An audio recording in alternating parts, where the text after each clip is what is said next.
Piece of Omaha history brought back to life. The South Omaha Immigrant History Museum has recreated a window display that residents used to see in the Brandeis building, a department store that was a hotspot. Museum curators say they based it on pictures and old magazines, which they got from the woman who originally designed the windows of the old building. They recreated the holiday window display because going to Brandeis was an Omaha holiday tradition. It was a quintessential thing to do in Omaha.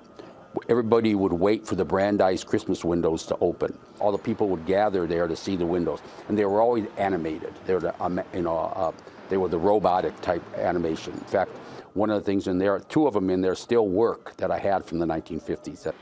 The South Omaha Immigrant History Museum is located on the second floor of the Center Street Mall at 42nd and Center. People can visit through Thursday through Saturday in the afternoons. And this Saturday, they're holding an arts and crafts fair from 10 to 4.